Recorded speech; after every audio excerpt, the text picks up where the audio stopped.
Okay, so we want to take a moment here to welcome everybody to this week's Family Medicine Grand Rounds. I did want to go over just again for those who haven't joined us last week, there is a new CME credit system that we are using. If you are interested in CME credit, you will need to first register, which means you'll need to text your email address to the phone number listed there. Once you do that, you should get a confirmation as shown there in step 1. And then after you've gotten that confirmation, from that point forward, so for those that have already registered now, you'll text attend, and then you'll put in the code for today, which is 1008-7600. I found out last week, make sure you don't put a plus sign in between that code. So just attend and then the code for today.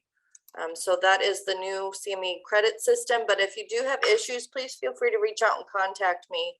But make sure also that you do that before midnight tonight. Next slide. So we want to thank everybody as we go ahead and get started here. If you could just make sure that your microphone is muted. I will be paying attention to the chat box for us, but if you would please just make sure that you are attentive and engaged in the session. And then also towards the end of the presentation, I'll go ahead and put the link so we can give our speaker feedback on their presentation today. Next slide. So this is the South Texas Regional Family Medicine Grand Rounds. We are partnered with the South Central AHEC, and you can see our mission statement there. Next slide. CME transcripts, if you do want to view and make sure that those CME credits are being registered, please be sure to visit the CME office website. You can view your transcript through some easy steps there, but if you are having trouble, reach out to me, or you can reach out to the CME office as well. Next slide. You will need that CME transcript. If you're interested in also obtaining AAFP credit for attending the session, you'll need that CME transcript. So please keep that in mind, but we do offer AAFP credit for this session as well. Next slide.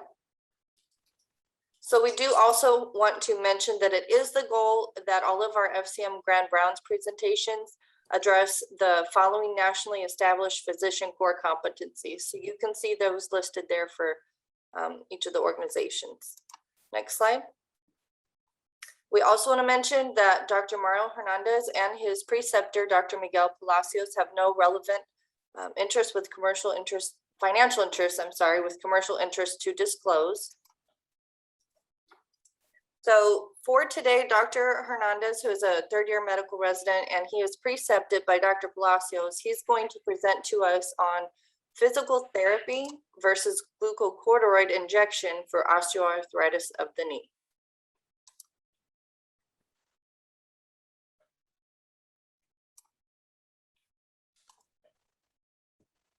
You can take. Thank you. Perfect. Thank you, Nicole. Appreciate that introduction. Okay, can everyone hear me well? Sounds good. Yes. Perfect. Okay, let's get to it.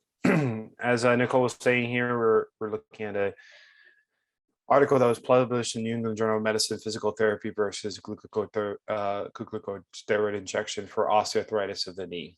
We'll go forward from here. Just to review some of our objectives as we go through the presentation: identify the prevalence of osteoarthritis of the knee, define the clinical significance in the use of physical therapy and glucocorticoid steroid injection for osteoarthritis, and identify any difference of short-term versus long-term effectiveness with the use of individual modalities for treatment. Just to give some background information on osteoarthritis of the knee, leading cause of disability. Literature published in the Lancet actually showed the prevalence of knee OA osteoarthritis to be about 16% in individuals aged 15 and over, and approximately 23% in individuals aged 40 and over. Approximately there's about over 600 million individuals 40 years and older with knee arthritis in 2020 worldwide. As we can identify by these numbers, it's a chronic condition that we see often in our clinic.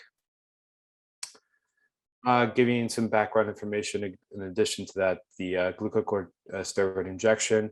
We're going to use the American College of Rheumatoid Arthritis most recent clinical practice guideline. And they actually recently published a publication saying strongly recommend in the endorsement of the injection therapy. We just have some conflicting evidence with the duration of symptom-free for patients, specifically when it comes to long-term and short-term effects. When looking at physical therapy, there was some clinical trials that confer short-term and long-term relief of the symptoms and functional improvement. So we're going to dig into that a little bit more as we go through the article. Utilization of the treatment modalities. So this is just kind of giving a background of how often these measures or treatment options are used. So 4 times as many patients with OA of the knee received glucocorticoid injection in comparison to physical therapy before total knee replacement. And expanding that just recently, going through rotations through the Veterans Hospital, most of the orthopedic surgeons there won't even discuss a total knee replacement unless they've had some sort of knee injection therapy and if they failed that type of therapy first. Patients who were referred for treatment within 30 days after diagnosis of OA of the knee were more likely to be referred for glucocorticoid injection rather than for physical therapy. That was compared 51% versus 29%. In discussing this article, we're going to look at the methods. So we're going to look at patient selection. This was kind of actually the study was actually conducted through the assistance to BAMC. So it's nice to see that San Antonio had some reflection in this article. But it was within the military health system of active duty retired service members or of their family members. And eligible patients were 38 years of age or older. Criteria for the study. Again, we're going to use the criteria of the American College of Rheumatology for clinical classification for osteoarthritis. And the other important component of that is having radiographic evidence of osteoarthritis. In discussing that, I'd like to discuss a little bit about the Kilgren-Lawrence grade. And that was actually one of the ways they identified the severity of osteoarthritis for these patients. And I found this actually quite interesting that it's not documented so much when we look at our radiology of OA, but when you're looking at a grade 1, there's doubtful narrowing and possible osteophytic lipping. But when you're looking at a grade 4, that's the highest, indicating large osteophytes and marked narrowing of joint spaces. So again, this is just a scale for the severity of osteoarthritis. Patients that had been excluded had received any type of the steroid injection or had undergone physical therapy for knee pain within the previous 12 months. Clinical trial procedure. So pretty much patients were informed of the trial during initial primary care or physical therapy visit. Of note, we'll dig into a little bit more of the biases later on in the presentation, but of note just that most patients were actually initially even evaluated by physical therapy before primary care. Patients were assigned in a 1-to-1 ratio to undergo physical therapy or to receive steroid injection. There was no use of a placebo group for the study. Continuing the methods, the injections, what do they exactly consist of? So they received injection 1 or both knees of 1 ml of triamcinolone acetonide and 7 mLs of 1% lidocaine. I know if you kind of look at literature, there's back and forth on what effective dosing and what effective medications. This was just their standardization based on rheumatology's guidelines. Patients could receive up to 3 injections over a 1-year trial period and at the discretion of the clinician, which just kind of falls in line with usually the guidelines we see ourselves in clinic. Physical therapy included instructions, images for exercises so the patient could take at home and do them at home, and joint mobilizations that not only being active but also passive manipulations of the joint to assist with physical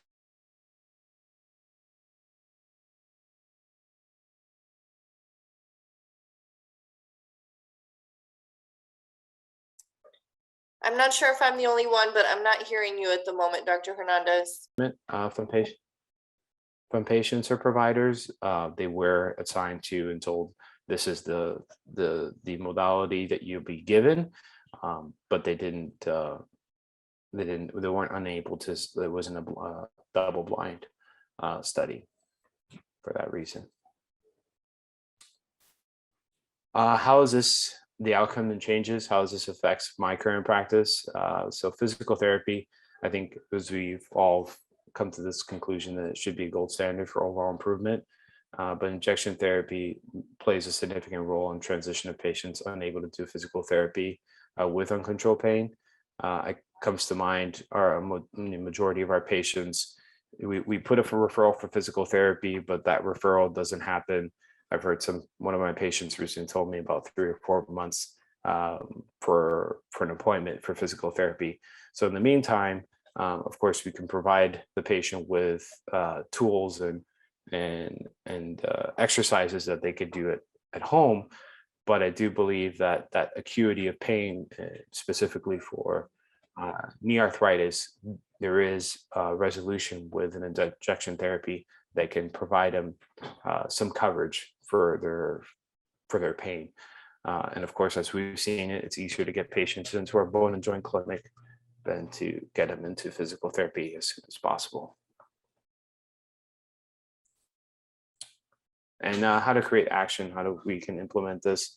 I think evaluating the patient as soon as possible and referring them to physical therapy, but with the assistance of injection therapy, i.e. our bone and joint clinic, it's a fantastic resource that we have at our use. Not only that, but I do think even in our own clinics, I know we're crunched on time, about 10-15 minutes per patient, but if a preceptor feels comfortable with it, I myself have done the injection therapy for some patients just because appointments or transportation, and I really do feel that has I kind of quote it as a bridging therapy, so it kind of gets them over the hump and then it gets them back either into physical therapy or that they have a little bit more quality of life so they can continue doing their activities. In summary and conclusion, physical therapy for osteoarthritis of the knee resulted in better absolute scores on scales of pain, physical function than steroid injections at a 1-year mark. We, of course, may consider injection therapy as a bridging therapy, but like I say, it's almost like a Band-Aid for a gunshot wound. At the end of the day, we still have to get these patients into physical therapy so that we can provide them the best outcome in the 1-year mark.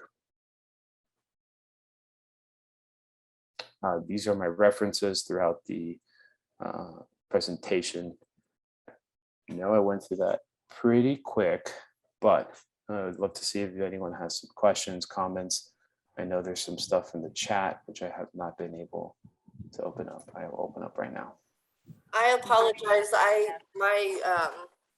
My connection cut out for about 5 minutes, so I don't see the chat. So if you're able to read it, I apologize. Oh, no worries. Jasmine has a comment. Can you hear me? I don't think there's any questions in the chat. I think it's just the little, to get attendance credit. Can you hear me? Oh, yeah, Jasmine. Yeah, I'm sorry. Go for it. Okay. I just wanted to make a comment. Thank you for your presentation. I think it's super timely and relevant for all of our patient encounter experiences. I actually had a patient today who was having like some knee pain because of chronic low back pain. So the chronic low back pain was being addressed actually at this point with like neurology, and they were going to consider neurosurgery.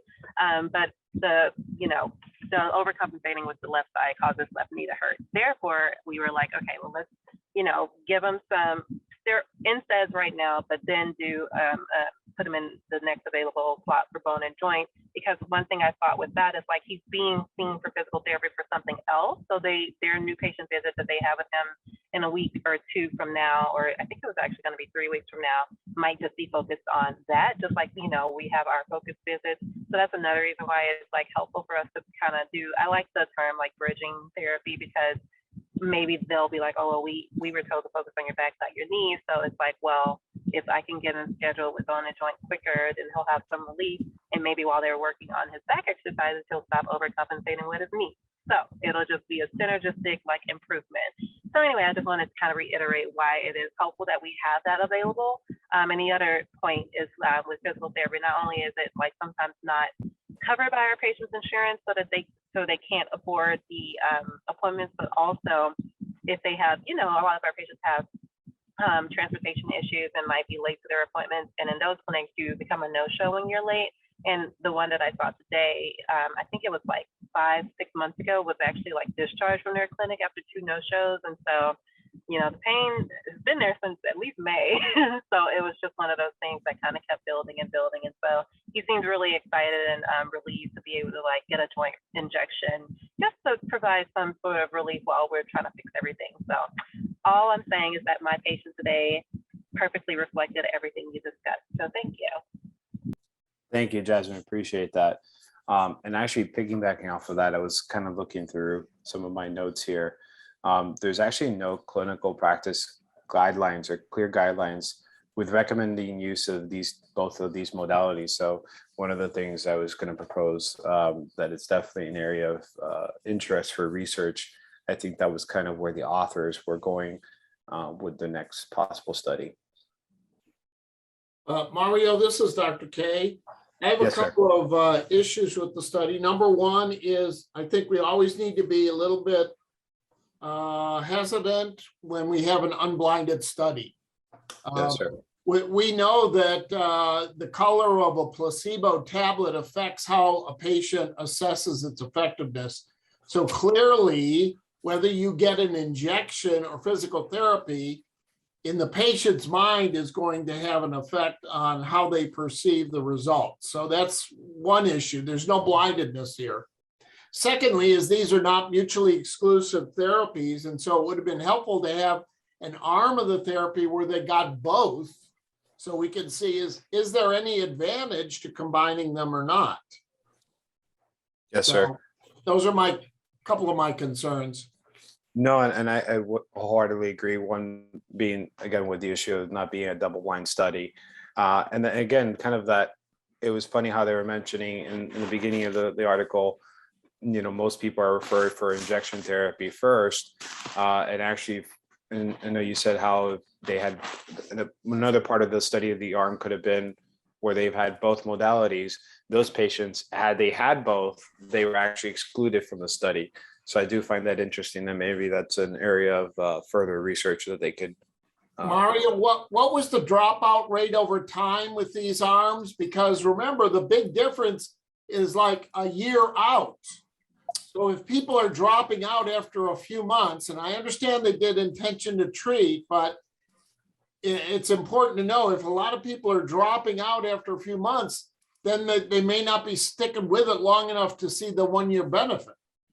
That's a very good point, sir. I would have to look at the supplemental materials that they provided, but that's a very good point to see what exactly of the 2 arms of 78 patients, how many exactly stayed within that arm.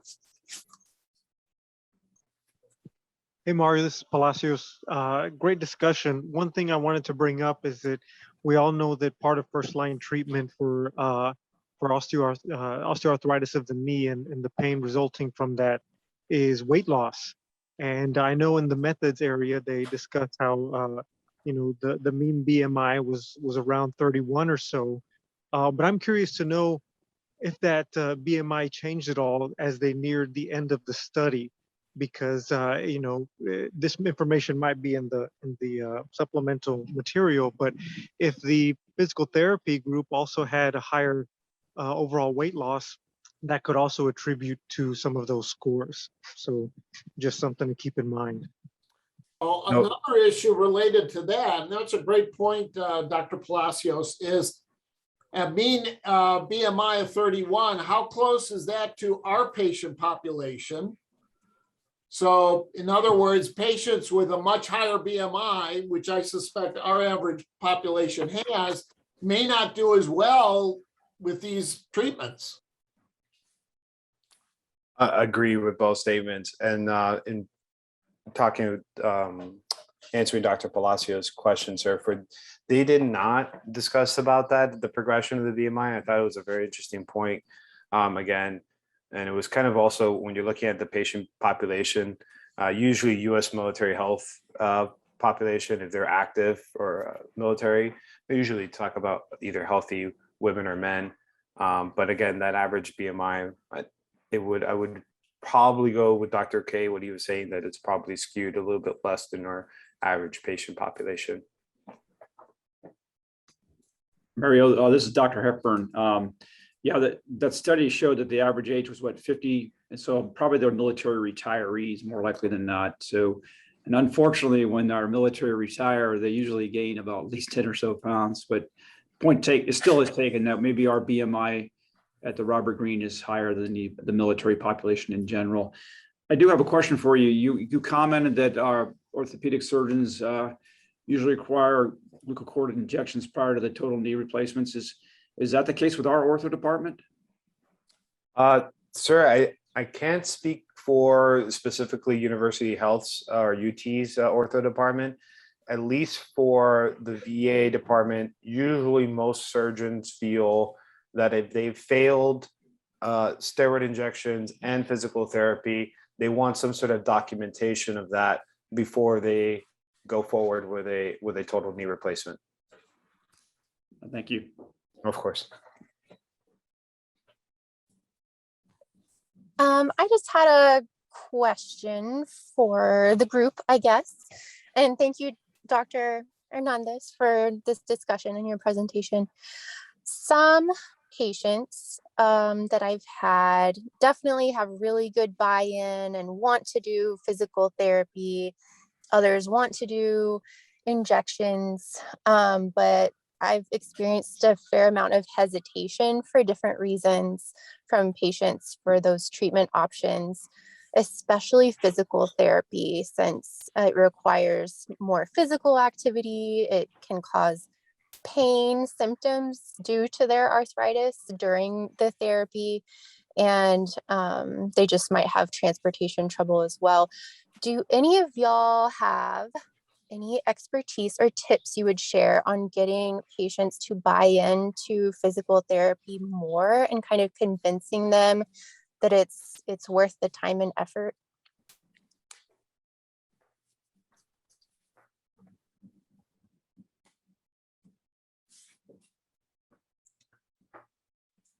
I know one thing that I've tried to kind of say to patients is that it's really important to strengthen the muscles on either side of the joint that's bothering them. I just didn't know if anyone else had anything brilliant that they that they say to patients kind of to convince them. What I've been saying lately, can you guys hear me?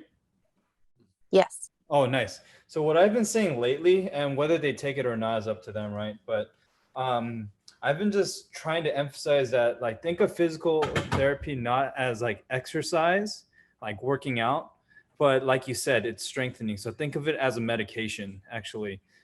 Physical therapists, all they're looking at is like where you're weak, like what parts, specific parts of your body is weak, so that they can help maximize the potential of like the whole part of your body, so that you can move efficiently the way you're supposed to. So when I iterate it like that, where it's like, hey, they're just trying to help your body move the way it's supposed to move, right? And instead of thinking of it like exercise, and I think they buy in a little bit better than that. That being said, I still have people, like patients, refuse it. And, you know, at that point, there's not much more to do, you know? That's a really good point. Thank you. Haley, one thing I can add to that that I think is important in regards to glucocorticoid injections is that we know that over time, repeat injections can actually worsen the osteoarthritis of that joint. So I think it's important for us to make patients aware of that when we're discussing glucocorticoids as an option. It may provide some, fast-acting pain relief that may last for some time, but the more we inject steroids into there, there's a higher risk for worsening that osteoarthritis. Thank you so much. And then just piggybacking on what Dr. Hepburn was asking and Dr. Hernandez, regarding what was it? What orthopedics requires and stuff. It's also a case-by-case basis too, I believe, because if they're, bone on bone and they're telling you that they can't stand the pain anymore, then there's little benefit to, injections or anything like that. At that point, they're a good candidate. I mean, consider they're not like overly obese and they're willing to do the rehab after surgery, then they would be a good candidate to go straight to ortho. Hi, Dr. Hernandez, Dr. Kumar here. I just wanted to see if I understand that correctly, that you said both treatments cost same. I wonder how much they got paid for the injection treatment. Dr. Kumar, that's actually a very good question. I think what they looked at was cost to the healthcare system. So for both, but yes, the actual reimbursement to the provider or to what the patient had to pay out of pocket or through the insurance was not mentioned in the article. Okay, yeah, because it seems, that seems excessive for 2 or 2.5 injections. Agree, sir.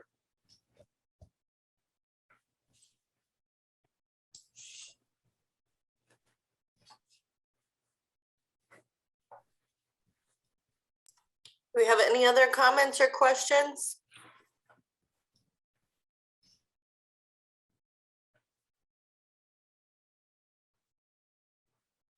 Okay, well, I don't see anything else in the chat. I want to thank you, Dr. Hernandez, and thank you everybody for joining us. I did put the evaluation link. If you could please help us out and provide your feedback.